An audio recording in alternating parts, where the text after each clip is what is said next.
வணக்கம். இந்த வீடியோல காலங்காலமா நம்ம பாட்டம் பூட்டைங்க கும்பிட்டு வந்த ஒரு சாமி, ஆனா இன்னைக்கு தேதிக்கு தமிழ்நாட்டில் நிறைய பேர் மறந்து போயிட்ட ஒரு வெறித்தனமான குலசாமியுடைய கதையை பார்க்க போறோம். அந்த சாமி பேர் என்னன்னா செங்கிடாக்கார சாமி. இவர் எப்படிப்பட்ட ஆள்னு பார்த்தோம்னா, புதையல பூதங்க காவ காக்கும்னு சொல்லுவாங்க பாருங்க, அப்படிப்பட்ட ஒரு பூதம் தான் இந்த செங்கிடாக்காரன். பூதம்னு சொன்ன உடனே பூதத்தை எப்படி நம்ம ஆளுங்க சாமியாக்குனாங்க அப்படின்னு ஒரு டவுட் வரலாம். நம்ம யாரும் அவரை சாமியாக்கிறல, ஆண்டவன் பரமசிவன் தான் பிறவி முடிஞ்சு போன ஒரு பூதத்தை முற்பிறவியில இந்த பூமியவே ஆண்ட ஒரு மிகப்பெரிய வீரனை, மண்ணை காத்த ராசாவ, பொண்ணை காத்த ராசாவ, அருள் காத்த பூதத்தை, இருள் காத்த பூதத்தை மறுபடியும் பிறவி எடுக்க வைக்கிறாரு. 33 கோடி தேவர்களாலையும் 48,000 ரிஷிமார்களாலையும் சாதிக்க முடியாத ஒரு விஷயத்த இந்த பொன் காத்த பெருமாள் பூதம் நம்ம செங்கிடாக்கார சாமியை வச்சு சாதிச்சுக்கிறாரு. அப்படி அந்த பூதம் ஆனானப்பட்ட சிவபெருமானுக்கு செஞ்ச அந்த உதவிக்காக சந்தோஷப்பட்டு அவரை சாமியாக்கி பூமியெல்லாம் போய் பூஜை வாங்கிக்கன்னு சொல்லி நம்ம பரமசிவன் அனுப்பி வச்சிடறாரு. அப்படி இந்த செங்கிடாக்கார சாமி சிவபெருமானுக்கு என்ன உதவி செஞ்சாரு, எவ்வளவோ சக்திகள் வச்சிருக்கிற தேவர்களாலையும் மிகப்பெரிய வரங்களை கையில வச்சிருக்கிற ரிஷிகளாலையும் சாதிக்க முடியாதத இந்த பூதம், இந்த செங்கிடாக்கார சாமி எப்படி சாதிச்சுச்சு, அவருடைய வரலாறு என்னன்னு விலாவரியா பார்ப்போம். முதல்ல கதை எங்க ஆரம்பிக்குதுன்னா கைலாசத்தில் ஆரம்பிக்குது. சிவபெருமானும் பார்வதி தேவியும் எல்லா பூதகணங்களும் தேவர்களும் ரிஷிகளும் கூடியிருக்க அங்க கைலாசத்தில் உட்கார்ந்து இருக்காங்க. அந்த சமயத்துல சிவபெருமான் பக்கத்துல இருந்த பார்வதி, சாமி ரொம்ப நாளா எனக்கு ஒரு சந்தேகம் இருக்கு, அதை உங்ககிட்ட எப்பத்தான் கேட்கலாம்னு நினைச்சுக்கிட்டு இருந்தேன், இன்னைக்கு கேட்டுட்டுமான்னு கேட்கிறாங்க. சிவபெருமானும் என்னம்மா உன் சந்தேகம் சொல்லுன்னு கேட்கிறாரு. அப்போ பார்வதி அம்மா சொல்றாங்க, இந்த உலகத்தையே நீங்க தான் ஆட்டி படைக்கிறீங்க, எல்லா உயிருக்கும் படி அளக்குறீங்க, ஆனா ஏன் இந்த உலகத்துல உயிர்களை எல்லாம் படைக்கணும், அதுக்கப்புறம் அதுகளை பாதுகாக்கணும், மறுபடியும் அழிக்கணும், ஏன் நீங்க இவ்வளவு வேலைகளை பாக்குறீங்க, இந்த செயல்களை எல்லாம் செய்யாம நம்ம சும்மா இந்த பூமியை விட்டுற முடியாதா, அதுபோக இந்த உலகத்திலேயே மிகப்பெரிய ஆளா இருக்கக்கூடிய நீங்க ஏன் எந்த நேரத்திலையும் இப்படி ஒரு ஆண்டி கோலத்திலேயே சாம்பலை பூசிக்கிட்டு புளித்தோலை கட்டிக்கிட்டே இருக்கிறீங்க, என்ன கல்யாணம் முடிக்கிறதுக்கு நீங்க மதுரைக்கு வந்தப்ப எவ்வளவு அழகா சுந்தரேஸ்வரனாக வந்திருந்தீங்க, ஆனா அதுக்கப்புறமா எப்ப பார்த்தாலும் இந்த ஆண்டி கோலத்திலே இருக்கீங்களே, இதுக்கு பின்னால என்ன ரகசியம் இருக்கு சொல்லுங்க சாமின்னு பார்வதி தேவி கேட்கிறாங்க. சிவபெருமான் என்ன சொல்றாரு, பார்வதி ரொம்ப நாள் கழிச்சு கேட்டாலும் கேட்ட, ஆனா பரம ரகசியத்தை கேட்டுப்புட்ட, இந்த ரகசியத்தை கைலாயத்துல இத்தனை பூதகணங்களும் தேவர்களும் ரிஷிமார்களும் கூடியிருக்கிற இந்த இடத்துல வச்சு என்னால உனக்கு சொல்ல முடியாது, அதனால நம்ம ரெண்டு பேரும் தனிமையில ஒரு இடத்துல யாரும் இல்லாத இடத்துல வச்சு உனக்கு இந்த ரகசியத்தை நான் சொல்றேன், அதுக்காக யாருமே இந்த ரகசியத்தை கேட்றாத மாதிரி கடலுக்கு நடுவுல ஒரு சின்ன மண்திட்ட போட்டு அதுல வச்சு இந்த ரகசியத்தை நான் உனக்கு உபதேசம் பண்றேன், அதுக்காக இப்ப கிளம்பி போவோம்னு பரமசிவன் சொல்றாரு. அந்த சமயத்துல சிவபெருமான் நந்தியை கூப்பிட்டு, இந்த கைலாசத்தை எல்லாம் பத்திரமா பார்த்துக்கப்பா, நானும் பார்வதியும் ஒரு சின்ன விஷயமா வெளியே போயிட்டு வரோம்னு சொல்லிட்டு கிளம்புறாரு. இப்படி திடீர்னு பரமசிவனும் பார்வதியும் யாருக்கிட்டையும் எதுவும் சொல்லாம கைலாசத்துல இருந்து கிளம்பி போறத அவங்களுடைய குழந்தைகள் பார்த்துறாங்க. முதல்ல பிள்ளையாரப்பா வராரு, வந்து நந்தி கிட்ட அப்பாவும் அம்மாவும் எங்க திடீர்னு கிளம்பி போறாங்கன்னு கேட்கும்போது, அவங்க ஒரு முக்கியமான வேலையா போறாங்கப்பா, வந்துருவாங்க போன்னு சொல்லி சமாதானப்படுத்தி அனுப்பிடுறாரு. அடுத்து ரெண்டாவதாக நம்ம குறும்புக்கார இளைய மகன் முருகப்பெருமான் வந்து நந்தியம்பெருமாள் கிட்ட கேட்கிறாரு, எங்க அப்பா அம்மா ரெண்டு பேரும் எங்க போறாங்கன்னு சொல்லுங்கன்னு கேட்கிறாரு. அப்போ நந்தி சொல்றாரு, அவங்க ரெண்டு பேரும் ஏதோ ரகசிய வேலையா போற மாதிரி தெரியுது, போயிட்டு வந்துருவாங்க, நீ கைலாசத்திலே இருப்பான்னு சொல்றாரு. ஆனா நந்தி சொல்றத நம்ம முருகன் கேட்பாரா, அப்பா அம்மா யாருக்குமே தெரியக்கூடாத ஒரு ரகசியத்தை பேச போறாங்களே, அந்த ரகசியம் என்னன்னு நம்ம தெரிஞ்சுக்கிட்டே தீரணுங்கிறதுக்காக முருகப்பெருமான் தன்னுடைய வடிவத்தை மாத்திக்கிட்டு ஒரு கருவண்டுடைய உருவத்தை எடுத்து போய் பார்வதி தேவியுடைய முடிக்குள்ள, பார்வதி தேவியுடைய கொண்டைக்குள்ள போய் உட்கார்ந்துடுறாரு. இப்படி வண்டாக மாறி முருகப்பெருமான் வந்து தேவியுடைய கொண்டைக்குள்ள ஒளிஞ்சது தேவிக்கு லைட்டா தட்டுப்படுது. ஆஹா, முருகப்பெருமான் வந்து ஒளிஞ்சிட்டான் போல அப்படின்னு தெரியுது. இருக்குது. ஆனா சிவபெருமான் கிட்ட இத பத்தி அவங்க ஒரு வார்த்தை கூட சொல்லல. இப்ப சிவபெருமானும் பார்வதி தேவியும் கிளம்பி போய் அந்த கடலுக்கு நடுவுல அந்த உபதேசத்தை சிவபெருமான் சொல்றாரு. இந்த உலகத்துல உயிர்களை எல்லாம் படைக்கிறது எதுக்குன்னா ஆத்மாக்களுக்கு இந்த பூமியில வாழ்ந்து பாவ புண்ணிய கணக்குகளை எல்லாம் தீர்த்துக்கிட்டு கடைசியாக அதுகளெல்லாம் மோட்சம் அடையணும் அப்படிங்கிறதுக்காகத்தான் இந்த பிறவி நடத்தப்படுது. அதுக்கப்புறமாக இந்த பூமியில ஒரு சமநிலை எப்பவுமே இருக்கணுங்கிறதுக்காக அவங்களுடைய ஆயுட்காலம் முடிஞ்சதுக்கு அப்புறமா அந்த உயிர்கள் எல்லாம் அழிக்கப்படுது. அதே மாதிரியே இந்த உயிர்களுடைய பாவ புண்ணிய கணக்குகள்லாம் எப்படி பார்க்கப்படுது, எப்படி அவங்களுக்கு தண்டனைகள் கொடுக்கப்படுது, எப்படி அவங்களுக்கு நற்கதி கொடுக்கப்படுது, எதுக்காக இந்த அண்ட சராசரத்தையே ஆளக்கூடிய அவரு இப்படி ஆண்டி கோலத்திலே இருக்காரு, இப்படி பலவிதமான ரகசியங்களை பரமசிவன் பார்வதிக்கு சொல்லிக்கிட்டு இருக்காரு. அத பூரா பார்வதியுடைய கொண்டைக்குள்ள இருந்து முருகப்பெருமான் கேட்டுக்கிட்டே இருக்காரு. இது அத்தனையையும் கேட்டு முடிச்சிட்டு முருகப்பெருமானுக்கு இதெல்லாம் ஒரு மிகப்பெரிய விஷயமாவே தெரியல. அப்பனுக்கே பாடம் சொன்ன முருகப்பெருமானுக்கு இப்ப சொன்ன ரகசியம் எல்லாம் ரொம்ப சாதாரணமான விஷயமா தெரிஞ்சிருக்கு. இவ்வளவுதான ரகசியம்னு சொல்லிட்டு ரொம்ப அலட்சியமாக அவங்க அம்மாவுடைய கொண்டையிலிருந்து பறந்து இந்த வண்டானது இப்ப கிளம்பிடுது. அப்போ சிவபெருமான் கொண்டைக்குள்ள இருந்து பறந்து வந்த இந்த வண்டை இந்த முருகப்பெருமானை பார்த்துடுறாரு. பார்த்த உடனே கோபப்பட்டு அந்த வண்டையும் அந்த வண்டை ஒளிச்சு வச்சு இவ்வளவு தூரம் கொண்டு வந்து இந்த பரம ரகசியத்தை கேட்க வச்ச பார்வதி தேவிக்கும் சாபம் போட்டுறாரு. முதல்ல முருகப்பெருமானுக்கு இப்படி மறைஞ்சிருந்து இந்த பரம ரகசியத்தை கேட்டதுனால மகர மீனாக இந்த கடல்லையே பெறப்படுத்து வளர்ந்து வருவ முருகா அப்படின்னு சாபத்தை போட்டுறாரு. ரெண்டாவது பார்வதி தேவி கிட்ட உன் மகன் உன் கொண்டைக்குள்ள ஒளிஞ்சிருக்கான்னு தெரிஞ்சிருந்தே எனக்கு தெரியாம அவனை இவ்வளவு தூரம் கூப்பிட்டு வந்தேல, அதனால உனக்கு ஒரு சாபத்தை போட போறேங்கிறாரு.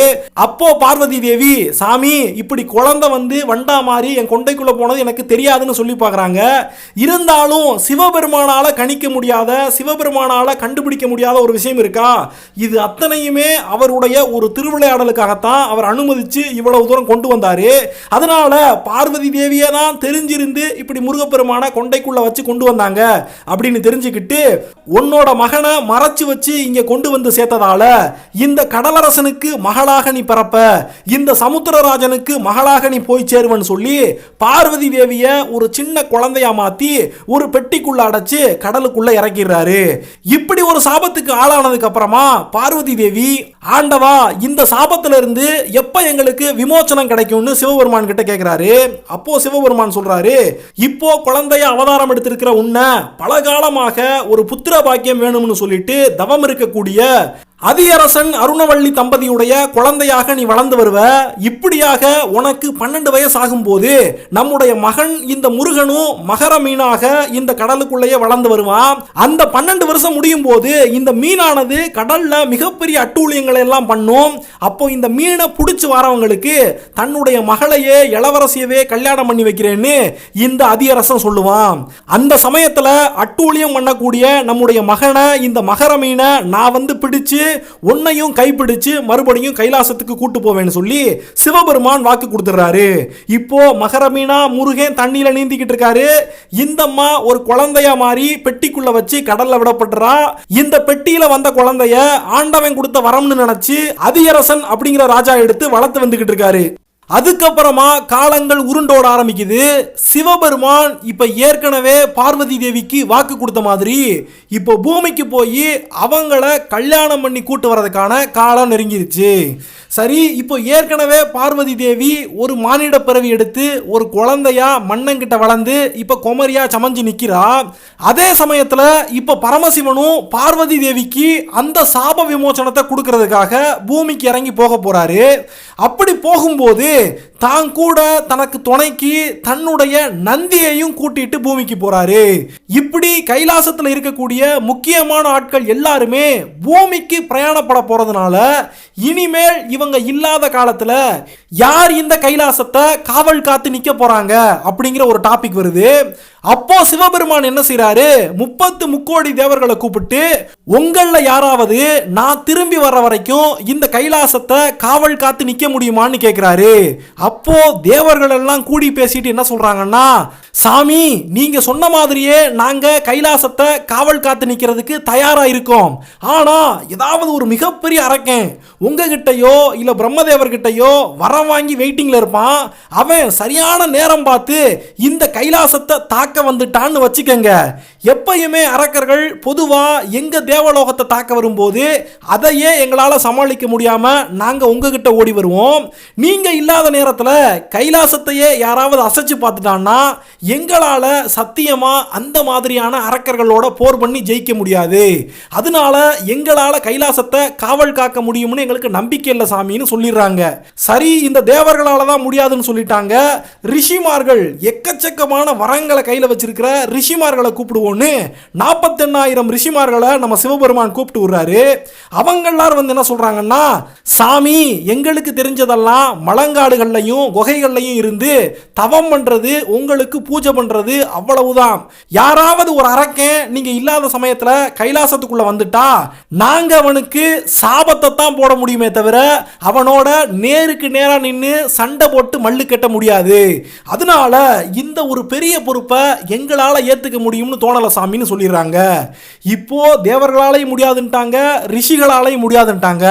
அடுத்து யாரை கொண்டு வந்து இந்த கைலாசத்துக்கு காவலா நிப்பாட்டிட்டு போக முடியும் அப்படிங்கிற டிஸ்கஷன் போகும்போது முற்காலத்தில் வாழ்ந்து வந்த ஒரு மிகப்பெரிய வீரன் பொன்காத்த பெருமாள் அப்படிங்கிறது அவரோட பேரு. அந்த பொன்காத்த பெருமாளுங்கிற பூதத்தை இப்போ மறுபிறவி எடுக்க வந்து கைலாசத்துல நுப்பாட்டிட்டோம்னா எத்தனை பெரிய ஆள் வந்தாலும் அவங்களோட எதிர்த்து நின்று சண்டை போடுறதுக்கு அவனுக்கு மட்டும்தான் திராணி இருக்கு.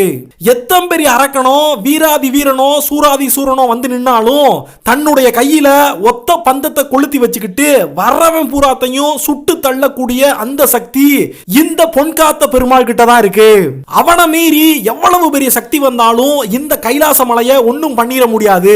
அதனால அவனைத்தான் பிறவி பண்ணணும் அப்படிங்கிற முடிவுக்கு வராங்க. சரி, இப்படி ஏற்கனவே முற்பிறவில வாழ்ந்த அந்த பூதத்தை மறுபடியும் இங்க நிலைநிறுத்தணும்னா சாதாரணமா வந்துட முடியாது. மிகப்பெரிய வேள்வி வளர்த்து அந்த வேள்வி தீயிலிருந்து அந்த பொன்காத்த பெருமாள் பூதம்னு சொல்லக்கூடிய நம்ம செங்கிடாக்கார சாமியை இப்போ பிறவி செஞ்சு அவரை வெளியே கூப்பிட்டு வரணும். அதுக்காக வேள்வி வளர்க்கறதுல மிகச்சிறந்தவங்களா இருந்த ரிஷிமார்களை எல்லாம் சிவபெருமான் கைலாசத்துடைய வடக்கு பக்கத்தில் இருக்கக்கூடிய காலாத்தி மலைக்கு போய் அங்க ஒரு மிகப்பெரிய குழி வெட்டி அந்த குழிக்குள்ள விறகுகளை எல்லாம் அடக்கி வானத்துக்கும் பூமிக்குமாக ஒரு மிகப்பெரிய வேள்வி தீயை உருவாக்குங்க. அதுல இருந்து இந்த பொன்காத்த பெருமாள் பூதம்னு சொல்லக்கூடிய செங்கிடாக்கார சாமியை பிறவி செஞ்சு என்கிட்ட கூப்பிட்டு வாங்க அப்படின்னு சிவபெருமான் இந்த ரிஷிகளுக்கு ஆணைய போட்டுறாரு. சிவபெருமான் சொன்ன மாதிரியே இந்த ரிஷிமார்களும் கிளம்பி போய் வேள்வி குழியை வெட்ட ஆரம்பிக்கிறாங்க. ஆனா கொஞ்ச நேரம் வெட்டினதுக்கு அப்புறமாவே அவங்க எல்லாரும் களைச்சு போயிடுறாங்க. அதனால சிவபெருமானுடைய பூதகணங்கள்லாம் சேர்ந்து வருஷ கணக்கில் அந்த குழியை வெட்டிக்கிட்டு இருக்காங்க. இப்படி அந்த மிகப்பெரிய வேள்வி குழி வெட்டிக்கிட்டு போய்கிட்டு இருக்கும் போதே மண்ணெல்லாம் தாண்டி கரும் பாறை வந்து சேர்ந்துருது. ஆனா அதையுமே தாண்டி இன்னமுமே ஆழமான வேள்வி குழியை வெட்ட வேண்டிய கட்டாயத்தில் இருக்காங்க. எவ்வளவு முயற்சி செஞ்சும் அந்த கரும்பாறைய இங்க இருக்கிற பூதகணங்களால கூட உடைக்க முடியல. அதனால மறுபடியும் சிவபெருமான் கிட்ட போய் கெஞ்சும் போது அவர் தன்னுடைய கையில் இருந்த ஒரு பரம்பை எடுத்து அந்த கரும்பாறையில் அடிக்கிறாரு. அத்தோட அந்த கரும்பாறையானது உடைஞ்சு அந்த வேள்வி குழியானது இன்னும் ஆழமா போகுது. இப்படியாக முழுமையாக அந்த குழியை வெட்டினதுக்கு அப்புறமா அதுக்குள்ள இப்போ விறகுகளை அடுக்கணும். அதாவது வேள்வி தீயை வளர்க்கறதுக்கான அந்த விறகுகளை எல்லாம் அடுக்கிறதுக்காக சந்தனம், தேக்கு இப்படி நல்ல நல்ல மரங்களை எல்லாம் வெட்டி அதுகளை பூராத்தையும் கொண்டு வந்து இந்த வேள்வி குழியில போட பார்க்கறாங்க. ஆனா அப்படி அவங்க காட்டுல இந்த மரங்களை வெட்டிக்கிட்டு இருக்கும் போதே ஒரு மிகப்பெரிய மத யானை வந்து இவங்க முன்னால நின்று அவங்கள பயங்காட்டுது. அதுக்கப்புறமா ஆண்டவனுடைய அருளால அந்த மத யானையவே சரி கட்டி அதை வச்சே மரங்களை பூரா கொண்டு வந்து இந்த வேள்வி குழியில இறக்கி விடுறாங்க. இப்போ குழி வெட்டியாச்சு, அதுக்குள்ள விறகுகள்லாம் போட்டாச்சு. அதுக்கப்புறமாக பீடங்களை போடணும். அதாவது இப்போ செங்கிடாக்கார சாமியை பிறவி செய்யறதுக்காக அவருக்குனே சிறப்பான பீடம், அதுபோக அவரை பிறவி செய்யும் போது துணைக்கு மற்ற சாமிகளுடைய பீடங்கள்னு எக்கச்சக்கமான பீடங்களை போட்டு அதுல சாமிகளுடைய உருவங்களை எல்லாம் உருவாக எழுதி வைக்கிறாங்க. இப்போ வேள்வியை மூட்ட வேண்டிய நேரம் வந்துருச்சு. அதுக்காக எக்கச்சக்கமான சாம்பிராணிகள், நெய்யை எல்லாம் போட்டு அந்த வேள்வி தீயை பத்த வைக்க பார்க்கறாங்க. எவ்வளவோ முயற்சி செஞ்சும் எவ்வளவோ சக்திகளை பிரயோகப்படுத்தி பார்த்தோம். இந்த முனிவர்களாலையும் ரிஷிகளாலையும் அந்த வேள்வி தீய பத்த வைக்கவே முடியல. மறுபடியும் சிவபெருமான் கிட்ட போறாங்க.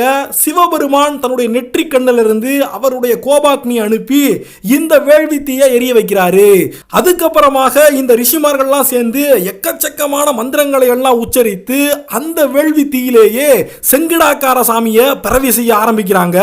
நேரம் போக போக மிகப்பெரிய அந்த வேள்வி தீயிலிருந்து தலையில ஒரு குல்லாவை போட்டுக்கிட்டு ஒரு மிகப்பெரிய வீச்சருவாளை தாங்கிக்கிட்டு 5 மணி வளையத்தை இன்னொரு கையில புடிச்சுக்கிட்டு தீப்பந்தத்தையும் கக்கத்துல இடுக்கிக்கிட்டு கருத்த மேனியோட செங்கிடாக்கார சாமி ஒரு மிகப்பெரிய மலையை போல ஒரு மிகப்பெரிய கருத்த பனைமரத்தை போல அந்த வேள்வி தீக்குள்ள உருவாக ஆரம்பிக்கிறாரு. இந்த உலகத்திலேயே யாராலையும் அசைச்சு கூட பார்க்க முடியாத மிகப்பெரிய சங்கிலிய தன்னுடைய தோள் மேல போட்டிருக்காரு. பொந்தன் தடி வச்சிருக்காரு. பொன் அரைஞான் போட்டிருக்காரு. காலில தண்டைய போட்டிருக்காரு. அத்தனையும் போட்டுக்கிட்டு அந்த ஆங்கார வடிவத்துல அவர் வாயை திறந்தாருன்னா அதுல இருந்து நெருப்பா கொட்ட ஆரம்பிக்குது.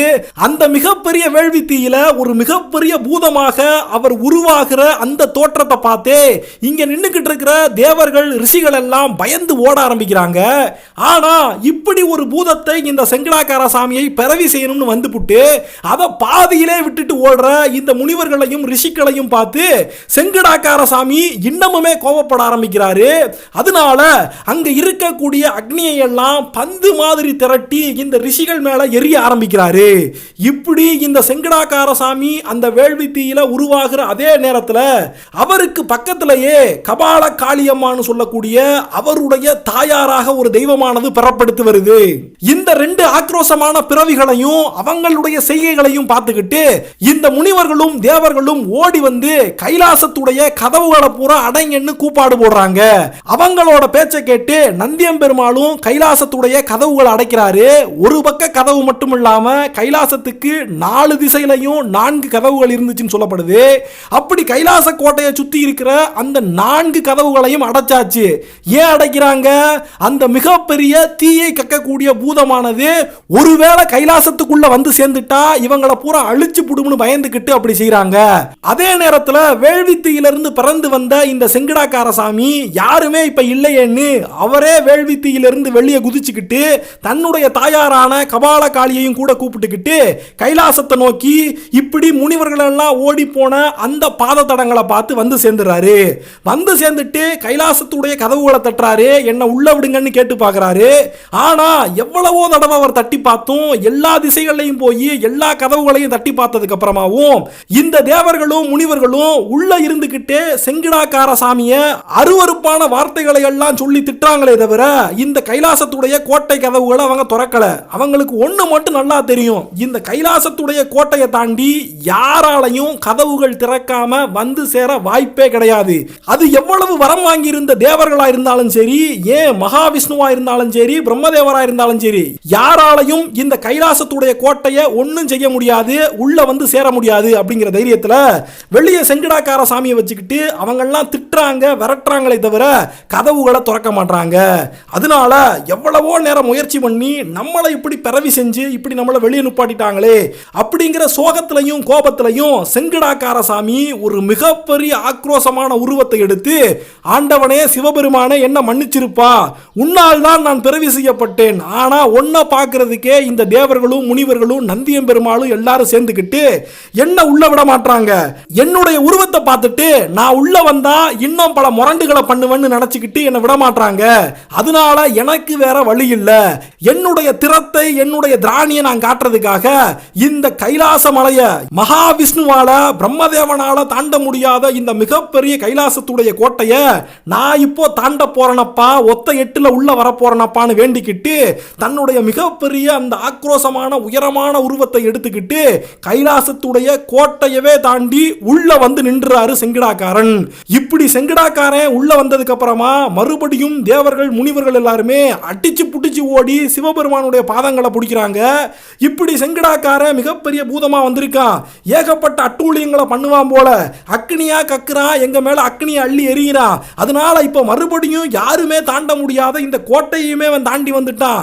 என்ன செய்யறது சாமின்னு கேட்கும் போது அப்போ சிவபெருமான் என்னுடைய கைலாசத்துடைய கோட்டையவே தாண்டிட்டான். இருக்கானா அவனுடைய தோள்கள்லையும் அவனுடைய கைகால்கள்லையும் விலங்குகளை பிணையுங்கன்னு அவருடைய பூதகணங்களுக்கு ஒரு ஆணையை போடுறாரு.